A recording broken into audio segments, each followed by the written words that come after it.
warahmatullahi wabarakatuh. Apa kabar pemirsa? Ketemu lagi dengan saya Indra Bekti di Hidup Sehat. Nah, hari ini saya nggak sendirian pastinya. Saya ditemenin ini Dokter Samuel Utoro. Apa kabar, Dok? Kabar sehat. Waduh, dan sehat bugar. selalu. Nah, kalau ada Dokter Sam ini pasti ngomongin gizi-gizi ya, Dok ya. Ya. Tapi kan, untung Dok, saya udah agak kurusan dikit, Dok. Bukan dikit, Lumayan, banyak. 10 kilo, Dok. Banyak, iya. Itu perutnya Alhamdulillah, Dok. kelihatan. Bagus ya, Dok. Pasti ini dipastikan karena ini saya udah mulai mengatur pola hidup sehat juga, Ya. termasuk makan juga ya, Dok Ya. ya. Nah, hari ini kita ngebahas soal makanan asin dan juga yang gandum ya, Dok ya. Ya. Nah, hubungannya tuh apa gitu ya, Dok ya? Mungkin kita nanti akan ada hubungannya dengan makanan asin dengan penyakit jantung. Ya. Nah, sebelum kita bahas, kita akan lihat dulu tayangan berikut ini.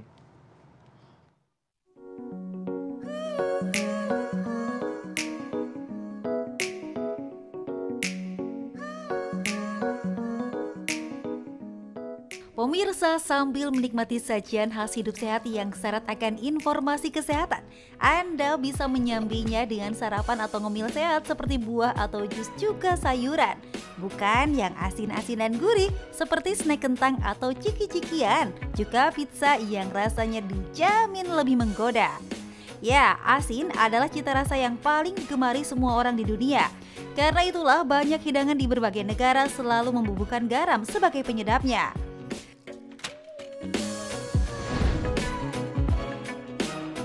Makanan asin dan gurih bisa membuat candu, apalagi bila disajikan saat bercengkrama bersama keluarga atau teman dekat. Potong demi potong keripik tak terasa membuat garam pun kian menumpuk di tubuh kita. Pemirsa, kehadiran garam sebagai penyedap utama ini bahkan menjadi sebuah istilah kehidupan yang populer, yakni bagai sayur tanpa garam.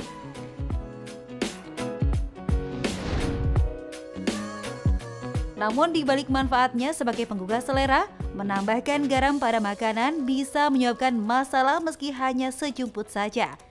Pemirsa pun pasti sudah tahu bila kandungan garam tinggi menjadi salah satu faktor munculnya penyakit mematikan seperti jantung. Apa alasannya? Cari tahu informasinya di Hidup Sehat berikut ini.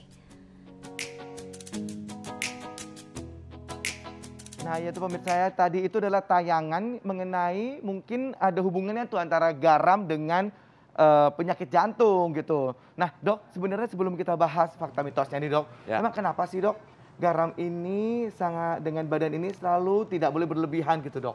Ya, garam itu memang tidak boleh berlebihan, tapi nggak boleh juga Kekurangan kekurangan. juga nggak boleh. Kekurangan juga ada efeknya. Efeknya apa? Buat kerja dari penghantar syaraf. Jadi saraf nih mau merintah nih. Ekstremit atau alat gerak kita bergerak. Itu perlu ada pelepasan namanya penghantar syaraf. Oh, kayak Bahasa elektrolit kedokterannya apa gitu, Dok? neurotransmitter. Oh, itu nah, dia. sel saraf itu butuh ada natrium buat Oh. melakukan. Begitu juga otot bergerak. Jadi nggak boleh kekurangan. Ya. Tapi memang yang bahaya itu dan kebanyakan di kita itu makan garamnya justru berlebihan. Oh, gitu. Karena Contoh, ya, kamu kalau makan ini nih, nih. kentang Ya, goreng, kentang goreng, benar. pasti di Mm-mm. kecet-cet Iya, garam. betul. Ini gini kan, Dok ya. Nah, Gini. itu Lebih enak, lebih padahal gurih jadinya. dia waktu digoreng saja udah dicampur, Sama minyak ya? ditamburin lagi sama garam, ya. Begitu juga makanan-makanan begini. Iya, benar-benar. Ini semua garamnya tinggi. Ini Dan garam ini kan tinggi. udah ketahuan Ya, asin. asin Nah, benar, Dok. orang yang makan garam itu tinggi, biasanya dia akan mengikat air, natrium. Garam itu NaCl, natrium klorida. Natriumnya itu punya sifat mengikat air. Kalau dia mengikat air, otomatis air di pembuluh darah kita kan berlebihan. Kalau dia berlebihan, apa akibatnya? Kerja jantung berat, mompa. Gitu. Satu. Kedua, ginjal berusaha mengeluarkan cairan karena volume cairannya jadi meningkat. Nah, itu bisa menyebabkan apa?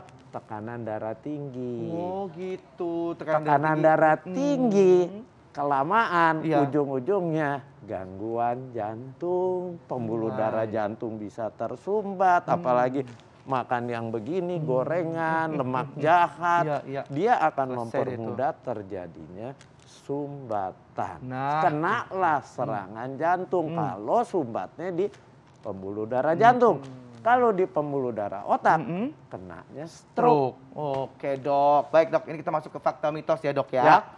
Dok, jadi fakta mitos yang pertama ini, garam laut dan garam Himalaya itu lebih sehat dibandingkan dengan garam meja dok. Fakta atau mitos? Itu sebenarnya mitos. Mitos? Ya, sebenarnya sama saja. Oh baik. Semuanya juga tinggi natrium. Ada natrium, tetapi memang ada yang lebih rendah. Lebih rendah itu seperti garam. Kalau dibandingkan garam laut dengan garam Himalaya, itu lebih rendah garamnya. Tapi nggak signifikan. Artinya kalau Anda makan garam Himalayanya kasih banyak juga, banyak ya, sama aja. Sama aja juga bohong ya dok ya. Iya. Kandungannya juga nggak terlalu jadi signifikan. Jadi pokoknya garam harus Anda batasi. Batasi. Batasi.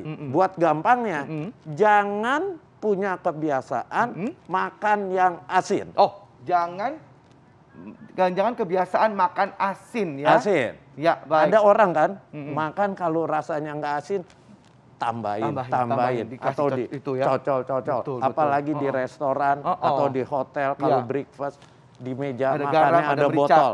Ya. Itu nggak perlu. Itu jangan ya dok ya. Nah terkait dengan ini tadi, ini kan aku lagi diet banget nih dok ya. Nah fakta mitos berikutnya nih dok. Apa? Tubuh menjadi mudah gemuk dengan konsumsi makanan asin. Fakta atau perlu, dan ini perlu mungkin disampaikan juga ke masyarakat juga nih dok. Saya tanya, kamu bisa turun 10 kilo gini, makan garamnya bagaimana? Dikurangin dok, betul dok. Gini-gini mah nggak ada lagi dok, aduh. Iya, dan sebenarnya dia tidak berefek langsung terhadap tumpukan lemak. Oh gitu. Tetapi dia efek utamanya tadi ngikat air. Bisa timbul berbagai macam penyakit.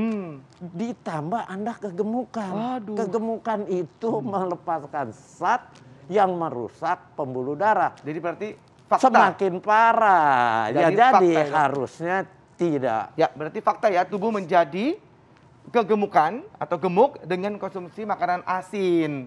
Ya, berlebihan dalam waktu yang lama. Dalam waktu yang lama, berlebihan dan dalam waktu yang lama dan sering banget gitu kan, dan aduh, terus diulang terus, repeat order sama garam. Jadi repeat order juga sama guduk badan, kegemukan. Contohnya udah ada ya? Bener. Contohnya nih aku nih, udah mendingan ya. Baik dok, ini kita akan membahas lagi soal makanan asin dan gurih dan juga resiko penyakit jantung. Jadi jangan kemana-mana, tetap bersama kami di Hidup Sehat.